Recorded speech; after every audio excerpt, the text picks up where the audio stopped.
much bigger of a role will Dylan Stoner have this season? We're going to depend on Dylan big time. I mean, he's a dependable player, very talented player. He's got a lot of game experience. So Dylan will be one of our main go-to guys. He's got to be one of those guys that we're trying to get the ball to because we know how dependable he is, and not only dependable, but talented as well. Are you guys opposed to playing two quarterbacks potentially during the season? At the same time? No, not at the same time. That'd be difficult. That would be awesome. It's been done before, and we would rather have at Oklahoma State one quarterback because there's so many reps to go around in practice. They're very valuable reps, and really to prepare a quarterback well, he needs to maximize those reps on a week in and week out basis. Taylor Cornelius has been in your system for a while, obviously. What's just most impressed you about him, the way he's carried himself through spring, off season now, heading into camp? Well, Taylor Cornelius, I think, has impressed me most on his determination and his love for Oklahoma State and his passion to get on the field and his commitment to this program.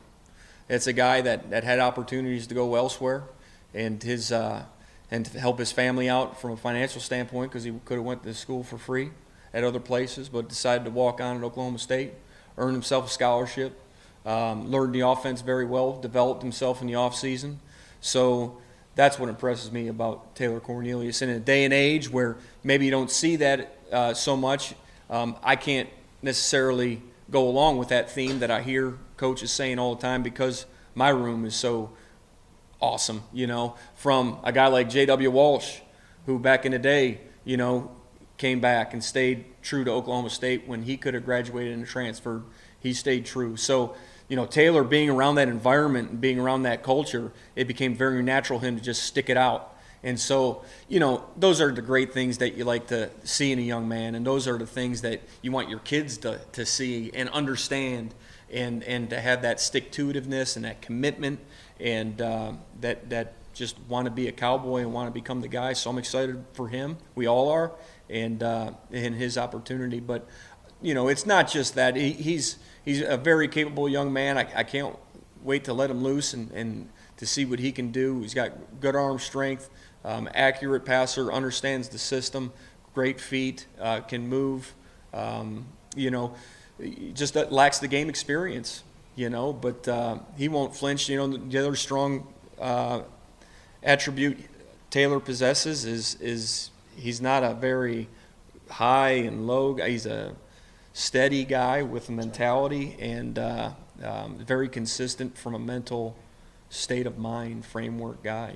How much when you lose a quarterback and you lose three receivers and you lose a couple of offensive linemen and tight end, how much adjustment do the players have to make to what you're going to do next?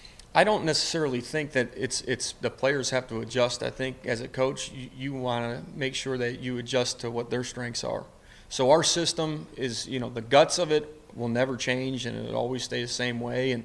And as we progress and as you navigate through who your best personnel is, you want to play to their strengths. I don't think you'll see you won't see a lot change with our offense, but there has to be some adaptation to who your personnel is and to try to grab those strengths and utilize those people the best you possibly can. So I think it's more about us coaches. We're going to teach a system, yes, but I don't think that our personnel is drastically different than where we've been in the past.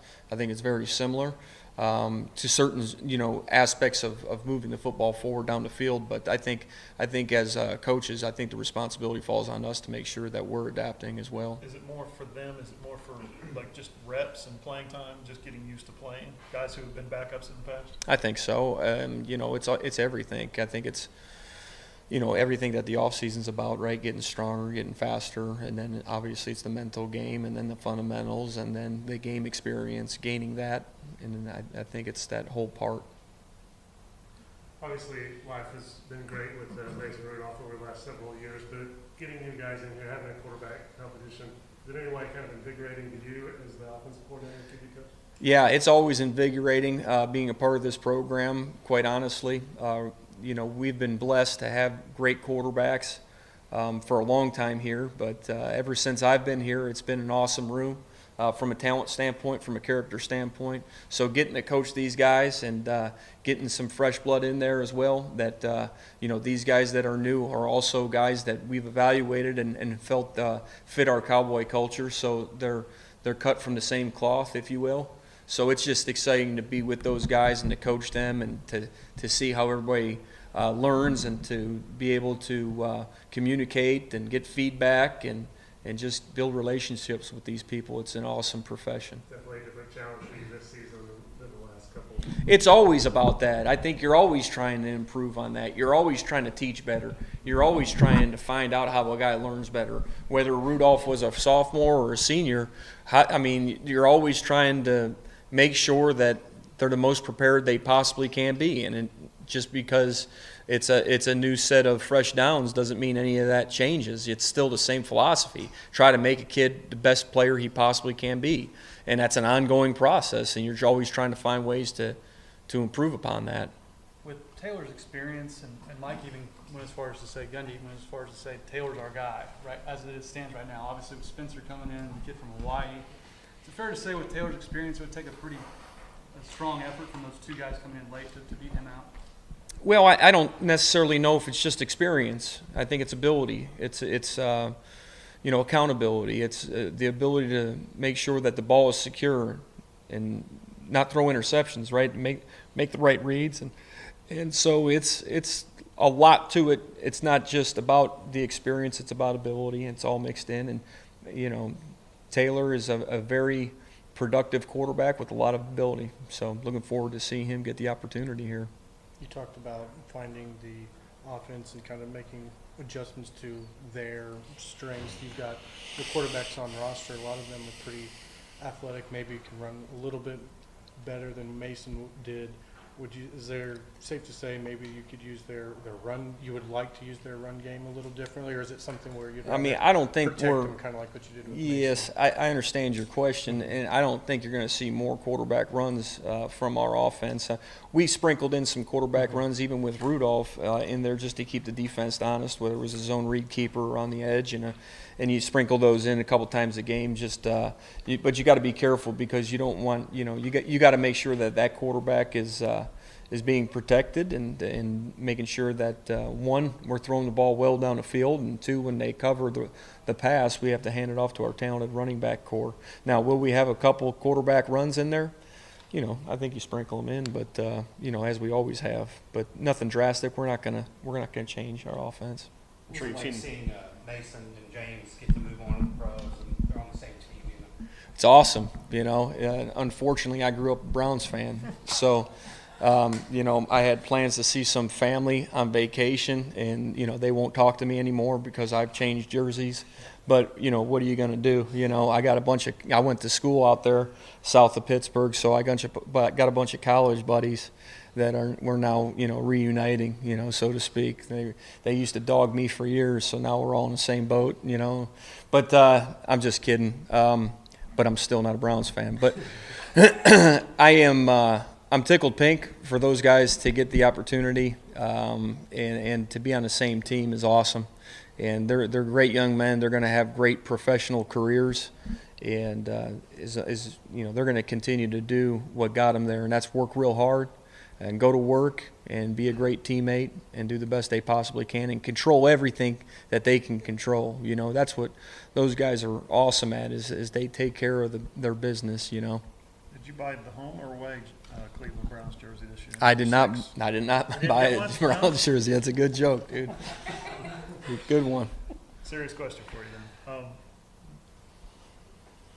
With the off-season news, Why are you still laughing at this? because I cracked myself up. Off-season news that you got a big raise. I wonder if you could maybe express your appreciation to the school, or that's from where you came from when you got here. Oh. It's enormous. Yeah, it is enormous. It's outrageous, enormous, and I do appreciate it. Our family appreciates very much, and I can't say enough about that. But I think right now it's a time for preseason to focus on that team, and I think Oklahoma State wants to be very competitive at football and at all aspects. Yeah. You probably never thought of money like that when you were a young assistant coach, did you? Never. I mean, you know, we're in a day and age and so many things going on in the world. I understand it's whatever we can talk about market value and anything like that, but I want the focus to be on the team here and focus on what we have to do preseason wise. Get ready. How jacked up do you get when you see your running backs doing what they're doing in the weight room? Like, a short Awesome. situation has got to be amazing for you right now. It's going to be fun, you know, and a lot of times, you know, when your quarterback hands the ball off, we all know there's 11 guys trying to tackle, and you know, you got 10, so it's 11 on 10. But our guys, it looks like, can make you miss or run you over now. So we're excited about those guys, what they bring to the table, but just an enthusiasm around those individuals when they did accomplish those the weights that they were throwing up and you know, whatever goals they were setting, to see the team energized and see the enthusiasm, guys just going crazy. That's what you hope to see and hope to be a part of. Do you feel like this might be one of your most talented running back rooms that you've had since you've been here? Absolutely. Yes, sir. And Justice Hill specifically, what's his ceiling as far as how good of a college player he can be? Well, you know, I think he was a very productive player last year with 1,400 yards. I think he led the Big 12. Is that correct? And you know, he's as good as I've seen in the country, and he's a great young man. He's a high character guy. Comes from a great high school program, and I think you're just seeing a really well-rounded young man get into his potential, and it's great to see. He's done a great job preparing his body with strength training, but you combine that with just God-given talent, and just his parents did a heck of a job raising him because he's the ultimate team player, and so it's just fun to coach that guy. How good can he be? I'm not so sure. I mean, he's awesome, and I'd like to see more of it. Mike said something about 15 carries a game. I don't know what the number will be. I mean, He's pretty talented. he's very talented. So if 15 works for him, I guess that's everybody's. Coach Gundy wants 15, and he's going to get 15, brother. Coach, with the new red shirt rule, how many options does that open up for you now? Say, come again, The please. new red shirt rule. Yes. How many options does that open up for you as a coach? Like, is that exciting? Well, it is exciting, and I think it's exciting most importantly to the student athletes, because it's in their best interest now, not burning a year, and in fact they can capitalize if redshirted and do more degree work, or even work towards a master's degree, you know, and still get another year paid for. So I think it's a great rule change for the student athlete. I think as coaches we have to learn and make sure that we're trying to discuss all scenarios that could possibly happen, because situations may change based on injury, based on ability, based on what you learn in camp. You know, things may change as you progress through on who's the number 2 guy, who's the number 3 guy, and so that factors in on how you and what you want to do with as far as who you're projecting to redshirt. Because ultimately what we're trying to do is win football games. So the best guy's got to play. And then the next best guy's got to be the backup. But then you're also trying to do the best thing for the football team, and that's position yourself to possibly redshirt a guy. And so how does that factor all in? And that takes a lot of discussions and a lot of forethought. And then I don't think anything can be written in stone. I think it's going to be a fluid process as you progress through the season on what scenarios play out. What's your philosophy on how you handle that quarterback competition? You got 3 pretty talented guys who want to be the starter. Do you have a game plan on how to handle it? Well, sure. I mean, our most talented and the guy that gives us the best chance to win the game is going to play. I mean, obviously. And Taylor's the guy, and we need to prepare him like the starter, like we did with Rudolph last year, and make sure that he's firing on all cylinders. And then the tricky part is the backup, who becomes the backup. And so those reps are very precious. And so those guys, they have to prove themselves right off the bat, and they can't waste a rep because everything will be evaluated. Is there? It's kind of a unique situation. You've got a 5th-year graduate transfer and a true freshman behind Taylor. Yeah. Is there an urgency in either direction to say we got to move him along because he's a freshman? We got to get him on the field because we've only got him for 1 year, whatever the situation is. Yes, sir. My job in preparing the quarterbacks, I have to get the next quarterback ready, whoever it may be, and so I have to do I have to coach that position the best I possibly can and give those guys the information they need to play their best. And that's our role as coaches. That's what we have to try to do. And then whoever emerges. And I don't think you want to put any, you don't want to predetermine who that's going to be. And you have to let it play out and give your team the best chance to win ball games. Coach Gundy said, Taylor was the guy right now. You're saying he's the guy. I know a lot of fans and media think of it as a quarterback battle, but is it a quarterback? So's Vegas too, right? I think they had Spencer Sanders, right? I don't look at lines. So in your mind, is it a quarterback battle or it's Taylor? Taylor's our man. Taylor's our starting quarterback. That's something that could change? Anything can change, right? I mean,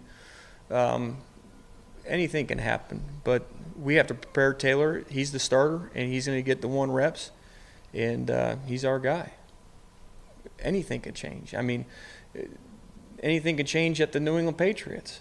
I mean, if Brady throws 15 picks and no touchdowns, eventually there's going to be a change, right? Joe Montana got benched, guys, right? Joe Montana got benched, and then they told him he's got to go, and then Steve Young had to take over. Anything can happen.